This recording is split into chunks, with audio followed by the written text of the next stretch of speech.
Trunk Nation virtual invasion. It's Eddie Trunk here on Sirius XM Volume, and we got another great one for you this time around. We are going to spend the next hour with two of the leading ladies in the world of rock, two incredible talents, great singers as well, and it's great to welcome them both to the show. First, a newcomer to the Trunk Nation world, and the first time I have a chance to interview this lady, we welcome Amy Lee from Evanescence. Amy, nice to meet you. Thanks for being here. Thanks for having me. And a veteran of the Trunk Nation world, pretty much since day one, Lzzy Hale of Hailstorm. Good to see you, Lzzy. Oh, great to see your faces. Thank you so much for having me. Of course. Now, awesome. Lzzy is in her car, which has a kick-ass sunroof, by the way. It looks like that's a really impressive sunroof above your head. But Lzzy was in a quest for Wi-Fi or good signal, so she is actually doing this from, you're in your vehicle. Is that correct? I'm in my vehicle, and I can already feel the world getting very scared because I am actually behind the wheel. And Amy, you are in your home, and I see a keyboard and some instruments there. Is that kind of a studio that you use? Yeah, this is my studio. This is where I wrote a bunch of stuff from our last record. Just out here, away from the house, away from people hearing me. It's really the best way. Now you are living in Nashville, in the Nashville area as well, right, Amy? But you're relatively new there, right? I am. I just moved here in 2019. Been in New York for 13 years, so it's kind of a big change. But I mean, so many of our friends in our community had already moved here before we did. Lzzy was one of the instigators that encouraged me to come on down. Family here. It's been nice. Weird time, but you know, it's cool. It's cool to be here and have some space, especially this room. This has been just so good, and to be near the studio and Nick. Everything that we accomplished last year, we wouldn't have been able to do if we hadn't made this move. So super grateful. It's amazing that, you know, Amy and I were talking a little bit before we started to do this, and it's amazing to me the amount of rock artists who have been relocated over the years to Nashville and that area. Obviously, the area known for country for decades, but there is a huge rock presence there. And Lzzy, what is that community like, and what has it been? Because you've been there a little bit longer. I mean, how do you feel about being there, being a Pennsylvania girl? But what has it been like being in that area? I imagine it breeds for a lot of great collaboration too, with so many people there, like Amy and others. Oh, absolutely. The opportunities are endless, and there's something going on every night. And yes, the rock and metal community definitely invaded Nashville, and we're here to stay. When we first moved to Nashville, all of my friends and family thought I was crazy. They're like, "Oh, you're going to go country now?" I'm just like, and then I have never found just a bigger and just a vast spectrum of rock and rollers in this town. So it's that's the reason that I planted roots here. So songwriter town. So there's a lot of music creating and across genres. Well, let me ask you this before we move on to a bunch of stuff we need to talk about. Of course, we're going to welcome in our audience. We have a great audience that has some questions for the ladies that they're going to be asking, and that's the whole part of doing these is to include the audience and their questions. But starting with you, Amy, in the short time that you've been there, have you run into anybody like at the supermarket or something that you're like, oh my God, there's whoever? Yeah, I ran into Jack White outside a restaurant, and I had met her at like a concert. You know, we were both playing on the same festival, and we had a nice little meeting years ago, but I hadn't seen him since. And I passed him, and I was with my little boy who was like, you know, 4 or 5 at the time. And I was like, I have to go back. I have to turn around and go back. I can just say hi. And it was really cute. And I was like, hey, name my son Jack. And he was like, cool name. But yeah, it's definitely a place where you can run into people, and people are pretty casual down here about all that. Yeah, Lzzy, for you, in the time you've been, who's been the big like surprise for you? There was one point in time, because I started befriending, you know, all of these cats that live here, and there's something that goes on. Well, it used to go on before COVID, BC, called the Rock and Roll Residency here in Nashville, and it's a bunch of guys that get together, and then whoever's off tour. So there was one point in time where I'm surrounded by, there's Kip Winger, the Sandy Denera from Joan Jett and the Blackhearts, Rachel Bolan from Skid Row, and we're all doing a Judas Priest cover. And I'm like, what is life right now? This is amazing. So I've gotten to play with some of the guys in Aerosmith, and obviously I've met some of my idols. Tom Kiefer lives out here, but the Korn guys are out here. Megadeth is out here. It's just like, it's, you just see people all the time. And same thing, I bumped into Jack White too. I think he gets around. We just down the road, we just saw Chris Stapleton walk by. So it's just like, but everybody's pretty cool. Nobody's like, oh, nobody really bothers anybody. But yeah, it's pretty cool. Yeah, the rock and roll residency, that, I mean, I know Jeremy and Ryan and all those guys, Oh they're yeah. amazing. That's such a fun jam, and I've seen them do that. All right, so speaking of playing, the two of you going out on tour together, I mean, it's awesome to be talking about shows that are happening after over a year of shows that aren't happening, and the two of you coming together, an Evanescence and Hailstorm tour that is starting in November, and the tickets are on sale now. Before we talk about the tour that you're going to do together, you both have known each other and done some different things together over the years. But starting with you, Amy, when did it first start? When did you first meet Lzzy? What was the first time you remember her coming on your radar? Because your band predates Hailstorm a bit. Well, we'd heard of each other, but I forget how the tour got organized to begin with, but we had a tour together in 2012. And it was just one of those things like, that sounds cool. I'll do that. Yeah, that sounds cool. I'll do that. And then we met like on the first day of the tour. And Lzzy was awesome. I mean, just super down to earth right away. I was like, oh, okay, like, we're alike. But it's funny because I think that was really the first tour that we did that was a full tour with another female fronted band. And that was the Bill. It was the first time it was like that. And it was so cool to find a real kindred spirit and a friend. We just stayed friends after that, and have enjoyed our collaborations very much.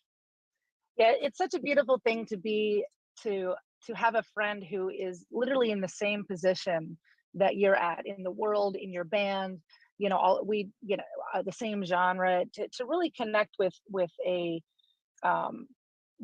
woman like Amy. That's kind of one of those once in a lifetime situations. Like we call it just like total golden human, where it doesn't matter how many years have gone by that we've been ships that pass in the night around tour. We always pick up right where we leave off, and we always say yes to each other's crazy ideas. So it's just I cannot think of a better way to really launch this brave new world, of touring. I can't think of a better person to do it with. Amy, can We're I all ask like you? crazy. No, I'm sorry. Go ahead. Go ahead. The- No, it's just I'm saying same thing. Like, we're missing good times, and like if I think about good times on tour, we've had so many with Hailstorm. So like to go back to something that we haven't got to do for a long time because that tour was in 2012. Like it's just going to be really fun. Amy, can I ask you, when was the first time you remember hearing Hailstorm and that they first came on your radar as an act? It was around that time, and it was their, I think, was it your second album, the Strange Case album? Yeah, that was the second. Yeah, and I think the first, probably the first song I heard was "I Miss the Misery," and I really really like that song. And then for me, a big thing about being in any band, but especially chicks in bands, I don't know why that is, but it's like, I want to know if you can really do that live. Because there's so much that you can pull off in the studio, but it's really hard to get in front of that power of the band. With anybody's voice, but kind of especially with a female voice, you got to have power.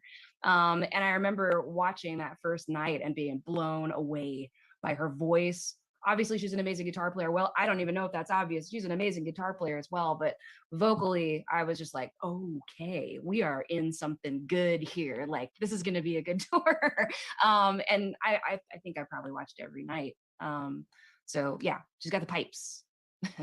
We're both vocal nerds.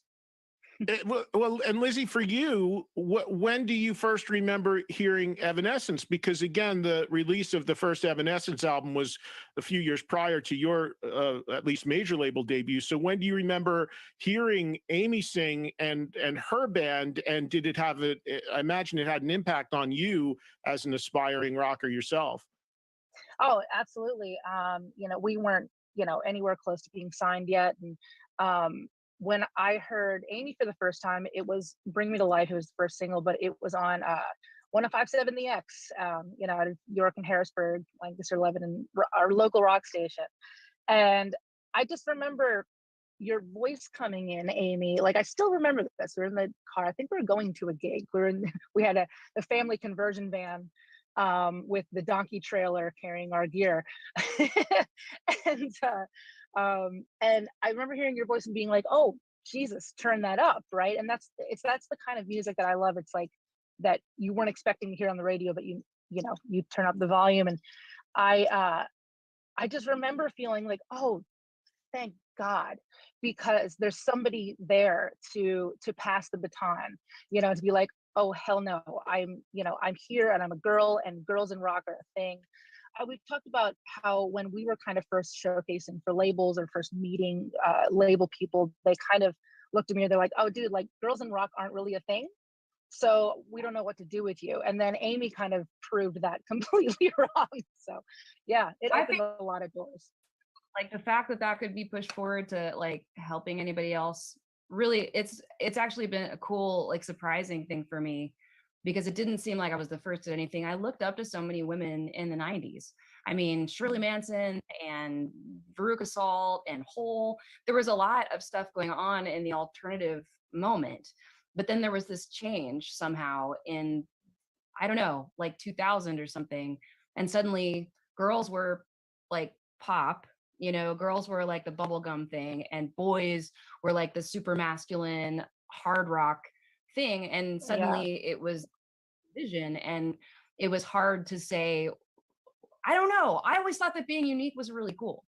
And when we started yeah. getting that same kind of push, "Oh, well, sorry, there's nothing else like this." I was like, that's the Isn't that the plus. point? Isn't that, want to be like somebody else, and you just fade away. You want to be unique. You want to stand out. So yeah, that's a fight for sure. We all had to face, like, sorry, there's nothing like it. It's like, well, how about we'll be the one and then check it out. I don't know. Worked out. So yeah, Amy, I think it worked out pretty well because '03, the first Evanescence record, Fallen, to date in the US alone, about 7 million copies, and worldwide 17 million. I imagine nothing prepares you for out of the box success like that. I mean, that just had to be staggering, I would think. Yeah, it's hard to sum it up. It comes with a lot. There's like when it's that big, that fast, there's positive and negative included. You have to make choices and kind of decide what stream you're going to go down. Is it going to be about keeping the instant fame like alive, keeping the mainstream world paying attention right now and striking while the iron's hot, and not making it about the quality so much as the business and the money making and the staying in people's face real quick while you can and accepting every opportunity possible till you burn out and explode?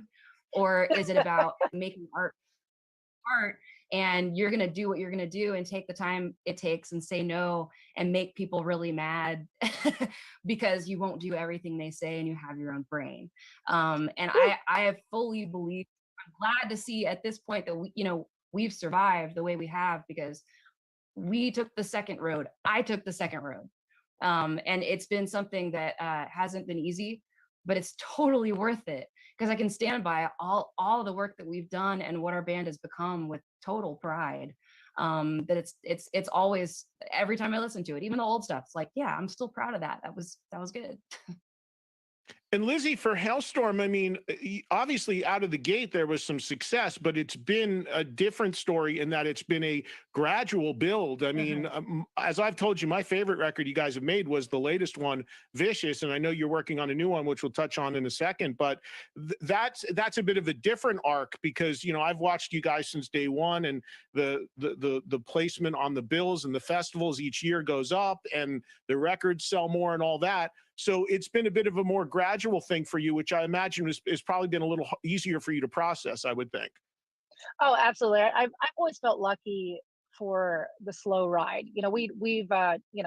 I've been in this band longer than I haven't been in this band. I've been in this band since I was 13. It's been my lifelong obsession.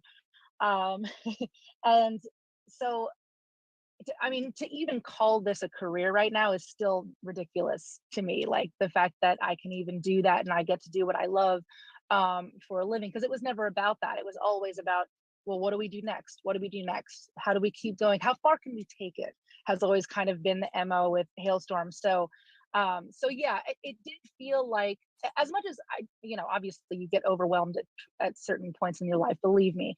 But I feel for the most part, as we would prepare and work really hard to make sure that when those opportunities present themselves or those doors open, that we were ready for it. But I feel like, every time that we came through an obstacle, there was never oh, we can't get over this. We can't make, there was never any of that. It was always, oh yeah, we're going to figure it out. Well, whatever we got to do. So yeah. And it's still that way, and I hope that we just keep moving on.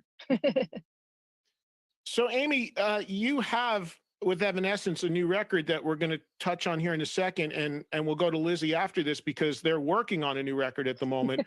But I want to ask you, because you made a point a few minutes ago about doing things on your own terms and working at the pace that you're comfortable to maintain the quality of the material and not cave to outside pressures to do things when you're asked to do them. And I think that probably ties in with the bitter end, because you had the synthesis record, but really the first studio record of all original material in quite a while.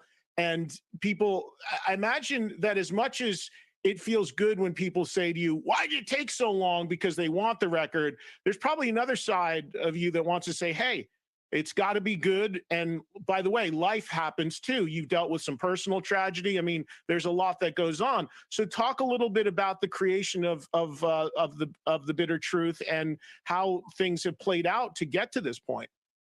Yeah. I it's so hard to sum up life, but life just is constantly surprising. Good, bad, up, down, like you never know what's around the corner. And I think that from a young age, I've known that. I experienced tragedy in my early life, losing my sister when I was 6. And my family I have a great family. And the mental process behind some of that, some of what we learned together, has been, you just got to live for every moment, and you don't know what's next, but don't be afraid of it. Like, just live in the moment now and don't miss what's happening around you, because this is life, this is it, and you don't know if you have tomorrow, so you kind of have to seize it. That's been a beautiful thing, and remain true in my life. And when we've made albums, every single experience has been different. Every single lineup has been slightly different between every album. Changes happen, people have to move on. It's like a relationship, and breakups, and all of that. It's just such an interesting thing. So the time in between, for me, every time I take a moment in my head where I allow myself to let it go, to not let it be my entire identity, to where if I never make another album ever again, then I don't know who I am anymore. I know who I am, and it is part of me. And it's come back to me organically every time, and been something that my heart truly desires. And the sounds that come out that sound like Evanescence, they're really me. And that I know for sure, because I never forced it when I wasn't ready to. It's always something that came from a real desire and a real place. And I love this album so much, more than I can even say. I was just listening to it today just for fun. It's the best feeling in the world to be able to come together with your friends, rely on your friends when you're stuck, and put your whole heart into something and just love it with everything you have and give it all you got, and then be able to listen back and go, yeah, that's really good. Like, that's better than it would be if I just dreamed it up and farted it out. Like, I worked on that for a whole long time. I mean, we made the album over the course of last year, really, but we'd been building those songs for a long time. A few of the songs that made it onto the record finally were pieces of things that didn't get completed or didn't come together the right way on our last album in 2011. So to have it all really come to life, what it sounds like to me when I listen back and hear it is my life. Like, it just sounds like a huge part of my life and my band. All of us, we're all in there. It just feels really good. So the experience was good for me, especially through last year, which was such a, I don't even know how to sum up last year. It was just full of and anxiety and so many things spiraling out of control where you just feel like, what the fuck? Like we really, Oh, don't you know if can we say have that. It's tomorrow for okay. real. So let's put that in action, and be our best selves right now, because what if it's the last day, you know? So like really, really making that come true and making this album, it saved all of us. It made all of us, every one of us in the band, feel like we had a reason and a purpose last year instead of just, feeling depressed and out of control. Mm. Yeah, it's awesome to hear that, because it's coming up, as you know, in a couple of years, on 20 years since the release of the debut, which is crazy to think about. Woo. But it's 4 or 5 records in the catalog. So you've done records when you felt it was right to do records, and the material was there. And as a result of that, it's very rare for me to hear an artist say, "Hey, I can look back on everything in my catalog and I really like it and I'm really proud of it." A lot of times they're like, "Oh, I don't want to talk about that one," or whatever. So it's great that you feel that way. That's a really refreshing thing to hear. I have plenty of stuff that I've created that sucks. I just don't put it out. And the fans, many of the ones have been asking for the same shit over and over for years, and I am not going to put it out. Sorry. You heard a snippet, that's all you're going to get. Lzzy, let me ask you, again, I love Vicious. That's already a few years ago now that you put that out. You did do an EP in between then and now, but I know you're working on the record. I know you're in with Nick doing the record. How is the progress on it? How are you feeling about it? And when can fans expect it? It's going great. We're actually kind of in an 11th hour. Everything's starting to really congeal and just reveal itself. So we're at the tail end of it. We already have a first single picked, and so that was just happened. And so you're definitely going to be hearing music sooner than later. As far as the release date of the record, I don't have that yet, but it's interesting. What Amy was saying about your mindset and what you do music for. I think a lot of us were questioning that over the past year and change about, okay, well, why am I still doing this? Who am I without touring? Who am I without all of the normal things that make my life normal? And we took, or at least I can't speak for the guys, but I took writing when there was no real schedule because we didn't know what was going to open up. I took to writing to kind of have that be my escape, have that be my stage, have that be so what you're going to hear on this record is a lot of that, a lot of me placing myself in this spot, in this communion of people that I feel most comfortable. And this is just surrounded by everyone that loves the same music that I do. So I can't wait for everybody to hear it. But yeah, wait. Nick he finished making the Evanescence record, and then we were right behind him. So you're passing the baton yet again, Amy. Keep following you. By there today, and I drive by there all the time, and I think about you, and I'm like, I'm not gonna drop in. That'd be weird. But I was driving around, like, I got a ticket. I got pulled over yesterday because I had expired tags, and they were expired like a year. It was bad, and I was like, okay, shit, I'm in trouble. So I had to go right past you guys to go to the county clerk, and whenever I go past, I just think about you guys, and I wonder what your new song sounds like. Tell me when I can come by and hear it.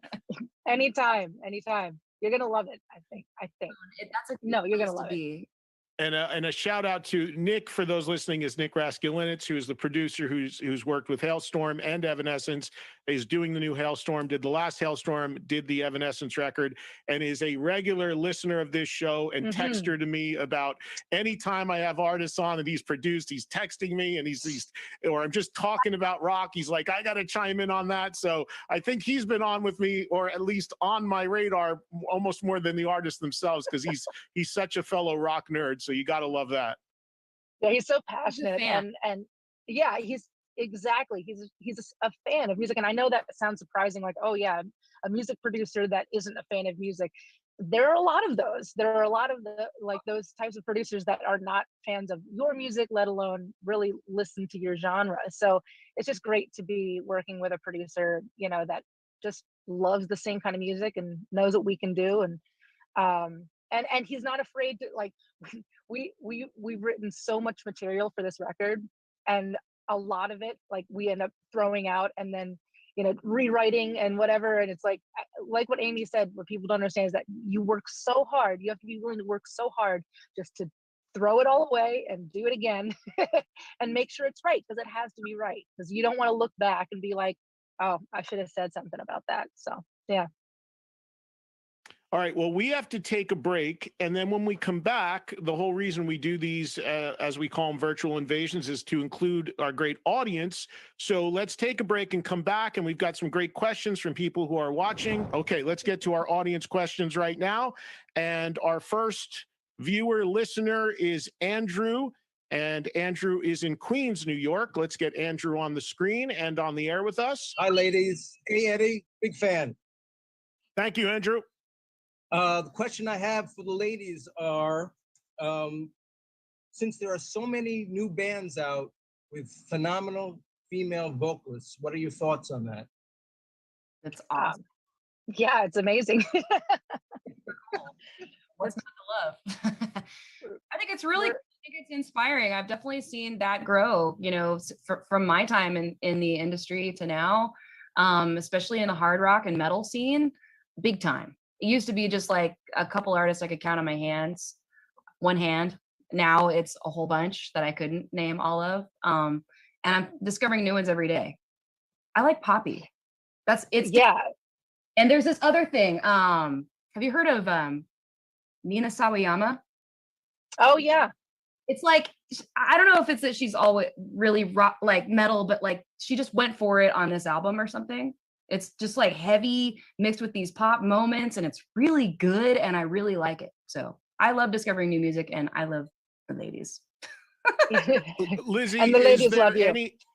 Lzzy, we've talked about this. It's been great to see, and I've seen this just from my vantage point, not only women in bands in rock now, whether they be singers, drummers, guitar players, what have you, but also I think there's been great strides just being out at shows and festivals in women that are part of crews and on the road and just part of the touring entourages. As we've talked about before, it used to be, oh, they're in the wardrobe department or something. Now they're tour managing. It's everything. Yeah. So there has been some great stuff, both that the fans see as far as the women in the bands, but also I think behind the scenes too. Oh, absolutely. And it's changed fairly quickly. Like Amy said, it's like even 10, 12 years ago, it wasn't like that. You didn't see, female lighting techs and tour managers and sound guys. And when you did, it was a super rarity. So, yeah, it's a beautiful thing. Everyone's coming out of the woodwork. I feel like we're in a beautiful time, for women. We just keep moving forward, and we keep seeing the progress, and keeping our eyes forward and on the prize. And it's I don't know, it's just, we're all coming out of the woodwork and taking over. It's great. Amy had mentioned Poppy. Are there any new artists that you've heard recently that you really like as far as female singers, Lzzy? Actually, there's this young band called Plush, and they're super new, super young. The lead singer, Mariah Formica, is actually, she was influenced by both Amy and I. And so it's kind of this beautiful thing to see. There was one point in time that I was actually playing with this girl at an outdoor festival, and it was her opening up for me and me opening up for Joan Jett. And so it was this beautiful, like, just passing of the baton, just like, this is an amazing feat. So I really like those guys. Lil Czar, this reinvention of Juliet Sims, I'm really into right now. Same thing with Poppy, is amazing. I like Amy said, like, it's just kind of coming at me. It used to be we would have to dig to like find the females in this genre, and they're falling right into our laps, right in the boat. Yeah, not a new artist, but I got to give a shout out to the new Pretty Reckless album, because it is my favorite record they ever made, and I love that record. I think it's amazing, and Taylor's voice on that is just insane too. So, all right, let's get another viewer listener in. This is Dwayne. Well, how you doing, everyone? my question's kind of related to the first one, but I was wondering, what do you think needs to happen to get more women fronted rock and metal bands? I Well, don't know. Dwayne, what are you trying to do? Run all the men out of rock? Now we do have to No. we do have to include some men too, Dwayne. We technically we only need like 2. It's fine. No, you know what? Honestly, it's really is just going to be what we're all doing now. More women that are unapologetic and brave enough to go after, whatever their path may be, and being visible for the youngins, for the young kids to see themselves in one of us, in order to keep evolving. So yeah, but just keep on keeping on. I appreciate the fact that you want us to just like take over, like Mad Max style. Lzzy's about to give the walking papers to the 3 men in Hellstorm right now, and she's going to go total go-go's right now. Total go-go's, hard rock go-go's. That after they're like, what the fuck are you talking? Well, Amy, yeah, I'm gonna get in trouble. You have one other woman in Evanescence, of course, so you've got a little more balance there. We're almost balanced, 2 to 3. We're getting closer now. Honestly, I think that this is cool that we're at this point where we're having a moment, and I think the real hope, as all things about sort of like equality across the board in general. So you don't really think about it. It's not about that. It's like everybody is their own unique thing from different places, different ages, just different genders, different colors, different everything. And it's just about the music. I think that's what we all really want at the end of the day, is great music. So whoever brings it, good on you. Yep, for sure. Let's get Jordana on right now with Lzzy Hale and Amy Lee. And again, the Evanescence Hailstorm Tour is starting off November 5th in Portland. So be sure to get your tickets now and check out the new album from Evanescence, The Bitter Truth, that is out now. And the Hailstorm record is coming and is almost done baking. So we look forward to hearing that soon. Let's welcome Jordana. Jordana, you're on with Amy and Lzzy. Welcome. Guys. Hey, how are you? Hi. I'm frozen. So, hey, nice to see you both again. I love you both. I have a 2-part question for both of you. So in the spirit of it being Pride Month, I was wondering how you both feel about being so iconic in the LGBTQ community. And does it add any pressure to you to stand out more or to make more music about inclusivity and equality? Cool. It doesn't add pressure. It's a wonderful honor. I think that, something about being who we are, being chicks in hard rock, is kind of about feeling like we're forging our own path, and we're a little bit different from a lot of the people around us, and it's just a good thing. Like, the more that we can all come together and like embrace each other's differences and support each other no matter what, it's awesome. It's a huge honor. And yeah, happy Pride. Yeah, I know Lzzy has no, yeah, no, it's like Amy said, it's a beautiful honor to to have been welcomed with open arms to the LGBTQ community. But yeah, music has given us the ability and the platform to be, as I say before, unapologetically ourselves, and to stand up for what we believe in. And so yeah, I there's, like Amy said, there's no pressure, but we're able to do it. And I feel like with both Amy and I, we decided a long time ago that if anybody was, ever listening to what we have to say, that we would do it for good and do it for the positivity and scream it from the rooftops. So yeah. All right, let's welcome in one more before we have to take a break. And we have Sabrina joining us right now. What was the first song that you loved from each other's library? Yeah. Well, we were talking about that earlier, and my answer is I Miss the Misery first, but I love that whole album that you had at that time we went on tour together. There's a bunch of great songs. I remember really connecting with Going Under on your debut, and also Tourniquet. There were just a lot of really great gems. I know everybody always talks about Bring Me to Life, and that was obviously how I was introduced to you, because first single and all. But yeah, there's so many good things. And yeah, we're on that, which was cool, and we got to sing it together. No, So. that's true. That's true. There's that one too. When you guys play together on this tour that's going to come up, I imagine, have you talked about this yet? Are you going to do some crossover within each other's sets? Are you going to, somebody going to jam with somebody at the end? Have you talked about any of that or too soon? The whole script of what we're going to do in November now. Give away all. All the secrets. Yes, we have been talking. You have been. All right. Got some ideas. They're not firmed up. We got some plans. We'll do something.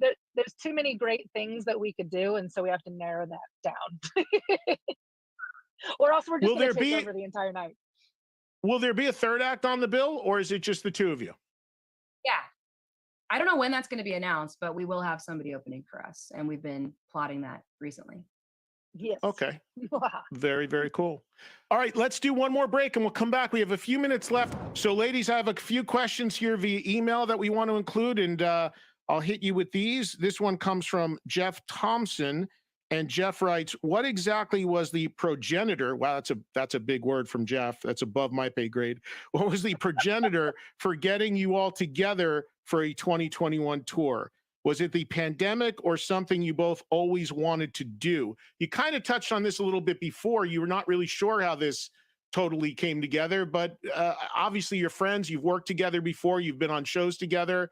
Was it just something that you both talked about, or something managers and reps did? How did it first come on your radar to play together and do this tour? The first one, I don't know how it came about, but this one was just like, now this we is know. Deliberate. Yeah.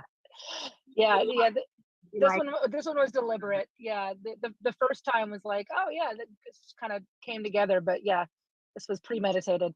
But yeah, like I was saying before, it's like I just can't think of a better person, to go out on tour with for our maiden voyage and to the arenas. Too. Like, we all get along, so we're definitely gonna be having fun backstage after show. Oh yeah, we get far too much fun. All right, we have an email question here. This is from Blake Whitaker, and Blake is in Greenville, South Carolina, and Blake wants to know, how did the time off due to COVID affect your creative processes? So we'll start with you on that one, Amy, as well. How was the downtime? Obviously you made a record during it, but how did that impact what came out on the record, I guess? It just made it all more urgent. Not just about the lockdown, but everything that was going on. It was just like the world was on fire. And it felt like this moment where it was like, it's time to go. Like, we can't wait another minute to do what we're going to do. If we're going to do it, the time is now. And it really lit a fire under us. Even though everything became more challenging, it did. Our guitar player, Jen, is in Germany, after the first 4 songs that we did at the beginning of 2020 and after the lockdown. We've had to work with her remotely ever since. I haven't seen her since then. And we tried to get her here for a live stream really hard, and it was impossible at the time due to travel bans. So it's been challenging in multiple ways, but it's almost like the more challenging it was, the more we wanted it, and the more that we knew that we wanted it. And I think this has been a really productively creative time for the creatives, where for me personally, like, isolation and time stuck at home without anything to distract me from what I really need to do, it's actually a good thing and part of my natural process. And it was kind of forced on, and it's like, okay, this is what has to happen. I'm going to spend every day doing this and focusing on this. So for me, creatively, it was a positive thing, I think, for my whole band. Lzzy, how about you? I know you did a lot of virtual stuff too. You were active online and doing stuff with other people and your own performances. And then of course, I'm sure writing and working on this record you just recorded, right? Yeah, we in the beginning of the pandemic, it was weird. It's almost like I wasn't even writing for a record. I knew that maybe there would be an impending record coming up, but just kind of writing to write, and writing, like I was talking about before, writing as an escape. Like I said, placing myself there in front of a crowd, because I really did miss that. That was a huge chunk of my identity that I had to kind of learn how to not only how to go with that. This has been the longest. it has been. It's been the longest we've ever gone in our history of being a band without a live show. You know, because even when I was 14 years old, I had like a bowling alley gig twice a month. You know, so it's like it was a big change for us. But yeah, like Amy said, it forced a lot of us to be creative. I did a lot of collaborations.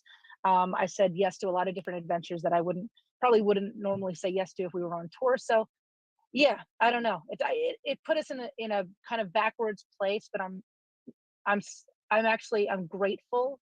I'm learning to be grateful for that time because it made me look at music differently, and it made me look at, you know, try not to take anything for granted, and everything that, like Amy said before, everything that you put it out there like it was going to be your last, you know. So yeah. I should mention real quickly that I've been mentioning the tour you're doing together, which starts in November, a bit down the road. But for Hailstorm, Lzzy, I know you have some shows lined up in July, and you Mhm. also have a couple scattered appearances, including on Rocklahoma, which I host every year and I see you at usually. So you've got a few scattered things that people should go to the Hailstorm website and see those dates. And for you, Amy, is there anything live for Evanescence prior to the tour that you're doing in November with Hailstorm? Um, I don't have anything booked right now. We are looking forward to November and just like plotting our revenge till then. I'm not totally opposed to things coming up before then, but we've had to postpone our European Within Temptation tour like 3 times. By the time we finally do Mm. the tour, it's going to have been whole years since the original dates. I am really tired of postponing and canceling things, so we're playing it a little bit safe. I don't Smart. want anything to happen. Leave in November. I really do. Yeah, I think international is going to be challenging for a while for most people, but here in the U.S. things seem to be pretty cool and open, and let's hope it stays that way. So we'll everybody keep an eye on the band sites and see as things develop. And let's get one more question in here. This is from Ezra, and Ezra is in Indiana, and Ezra writes, "You both have very distinct vocal styles. What are some of your biggest influences on your vocals?" We'll start with you on that one, Lzzy. I grew up listening to a lot of my dad's music, so it was a lot of uh, Ronnie James Dio and a lot of Deep Purple and you know, all of that. And then I discovered Heart, and everything was over. Like, oh wow, Ann Wilson can do this too. So probably one of my biggest influences as far as female vocals goes, probably going to go to Ann. And for people That's that don't awesome. know and haven't followed that closely, Hailstorm has done a bunch of covers and cover EPs and stuff, which I love. And I'm sure a lot of those are influences for you as well. You did a duet with Nobody's Fool for Tom Kiefer. Mhm. So a lot of that, you've always worn that really on your sleeve, which I think is great. Did a great version of, you know, another pioneering female vocalist who I think it's a joke is not in the Rock and Roll Hall of Fame is Pat Benatar. And I know Oh yeah. you did Hell is for Children, Lzzy. Hailstorm did an amazing version of that. So that's really cool that you've always, I mean, people can really just see from the artists you covered some of the ones that had impact on you. Yeah, I was a child of the 90s, but I was that 90s kid that was obsessed with 80s hard rock and metal. And so yeah, some of those girls in my school, they looked at me like I was from another planet. They're like, why are you listening to this? So I still wear it very much in my sleeve. I do appreciate the 90s, obviously, but that's it started. You know, I've always been about a decade behind. You know, if I could go back in time, I definitely would be a Pat Benatar wannabe. So Amy, I know, Amy, I know that on this, there's, I guess it's the special edition of the latest record. You covered, I think that was it the Chain and Bananarama. I know Cruel Summer. You did Cruel Summer, right? Yeah. I mean, honestly, just because the lyrics suddenly like hilariously applied to last year. It was a cruel summer for sure. And I was like, we should do the song. But yeah, The Chain was a pleasure to do. I am a child of the 90s as well and embraced the 90s. I was a grunge girl. And Bjork vocally is my biggest vocal influence. I still to this day am very inspired by her and her journey through music. It's really been fascinating for me. And I just love her as a vocalist. Also, Tori Amos, um, Chris Cornell, trying to think, Beth Gibbons from Portishead, people that emote People that emote, some, it's got the rock thing, go all the way, but also the ability to like really sing softly, like from the heart, and show Sure. the vulnerable side. I think that's something that's always been really interesting to me as a listener, is hearing the power, but then also feeling the fragility of a human. Yeah, and one more I just thought of too, Lzzy. You did an amazing version of "I Will Always Love You," which is known as a Whitney Houston song, but it's really a Dolly Parton song. That must have been a fun one to tackle and quite ambitious to do.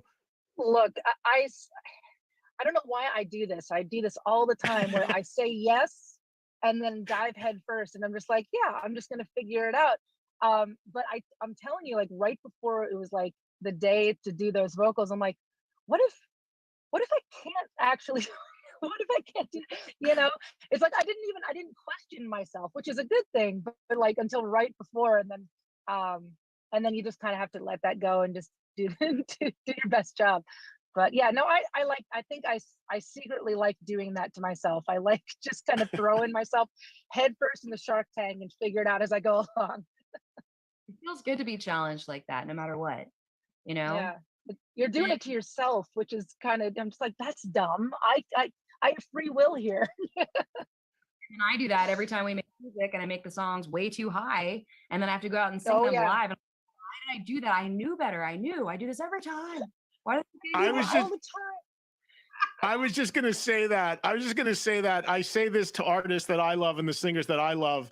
And I was like, do you ever wonder, like, you're painting yourself into a corner because in 30 years, 40 years, you got to sing that? And so we all know there's those freaks like the Steven Tylers of the world that can still do it, but there's most people cannot even come close. And it's like, I would worry if I'm an artist, like, man, am I painting myself into a corner here that I'm going to regret in 30 years? You know, But I guess you just got to go for it while you can do it, right? yeah, you can't think about that because you can think your way out of it. Like you can think your way out of being able to do it too. Like the mind is such a crazy thing, and it's very much it's a huge part of what we do is that mental capacity. So yeah, we don't ask ourselves those questions. Just like, nope, it's just going to be this way. Everything you've got in this moment right now today, like Yeah. there's no tomorrow, and figure Yep. out what's going to happen. Figure out what's going to happen live in November when you get to November, and you get your rehearsals and figure it out, because it's it's just one of those things. Like you're either going to do your best, or what are we doing here? Like it's got to be your Yeah. best right now in the everything you've got. So yeah, we're fucked. And we did it to ourselves. Well, Pete, you enjoyed it while you were doing it, and so did the audience. And you worry about that when you got to worry about it. So, ladies, thank you so much. It was a pleasure. Appreciate the time. Best of luck on the records. Of course, Amy, your record that's out now, doing great. And Lzzy, can't wait to hear the new record coming. And best to both of your bands as well. Amy, Will is a good friend in your band, your drummer, who speaking of 80s guys, he rocks it with all the 80s guys too. Sometimes he's awesome. Sometimes you don't have to tell me. I got to deal with this guy like all the time. White Snake Drummers. and Ozzy Osbourne all the time. Slaughter. I've seen Will play with Slaughter, and he's Vince Neil. He kicks ass. He's awesome. And Lzzy, send my best to the band and all the guys as well. Great to see you both. Everybody check out the tour, Evanescence and Hailstorm, starting in November, and tickets are on sale now. Thank you, ladies. Appreciate it.